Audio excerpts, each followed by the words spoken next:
Brought to you by Agilus Diagnostics.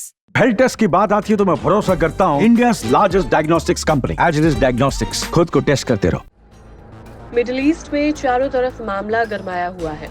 Iran के सैन्य ठिकानों पर इजराइल ने जवाब दिया और जमकर अटैक किया है, जिसके बाद ईरान की हालत अस्थिर नजर आ रही है। अब क्योंकि ईरान के हमलों का बदला इजराइल अटैक करके ले चुका है, इसके बाद पेंटागन चीफ का एक बयान सामने आया है। उनका कहना है कि अब ईरान को इस हमले के जवाब में अटैक करने की गलती नहीं करनी चाहिए। ये अब जंग का अंत होना चाहिए।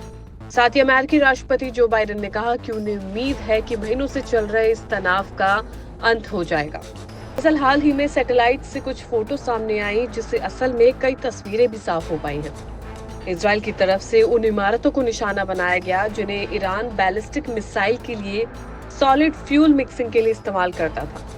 रिपोर्ट के मुताबिक इजरायली हवाई हमलों ने ईरान के मिसाइल प्रोडक्शन यूनिट को जड़ से खत्म कर दिया है। प्रोडक्शन यूनिट तबाह होने के बाद जाहिर सी बात है ईरान को तगड़ा झटका लगा है।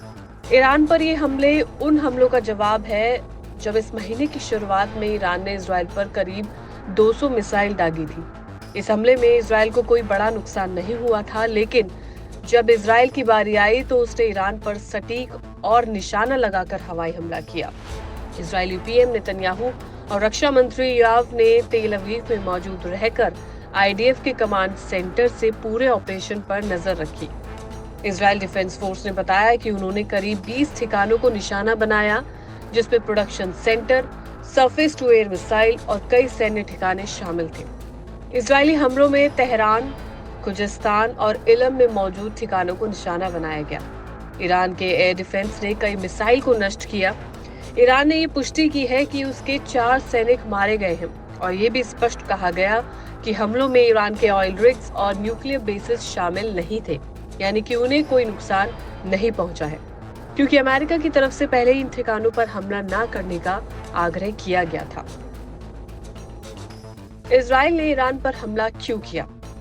मिडिल ईस्ट में ईरान कई संगठनों का सपोर्ट करता है, जिन्हें प्रॉक्सी समूह कहा जाता है। इजराइल इन समूह को अपना दुश्मन मानता है, जैसे हमास और हिजबुल्ला, जिनसे इस वक्त इजराइल की जंग चल रही है। शुरुआत अप्रैल से हुई जब ईरान ने 300 ड्रोन मिसाइल के साथ इजराइल पर धावा बोल दिया और अपना पहला सीधा हमला किया।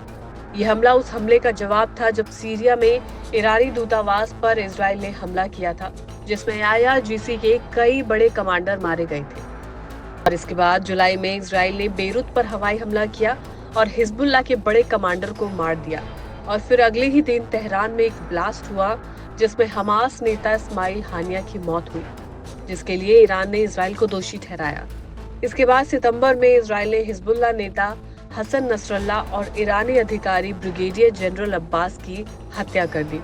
और फिर इस महीने 1 अक्टूबर को ईरान ने इजराइल पर 200 बैलिस्टिक मिसाइल दागी और कहा कि ये हानिया नसरल्ला की मौत का बदला है।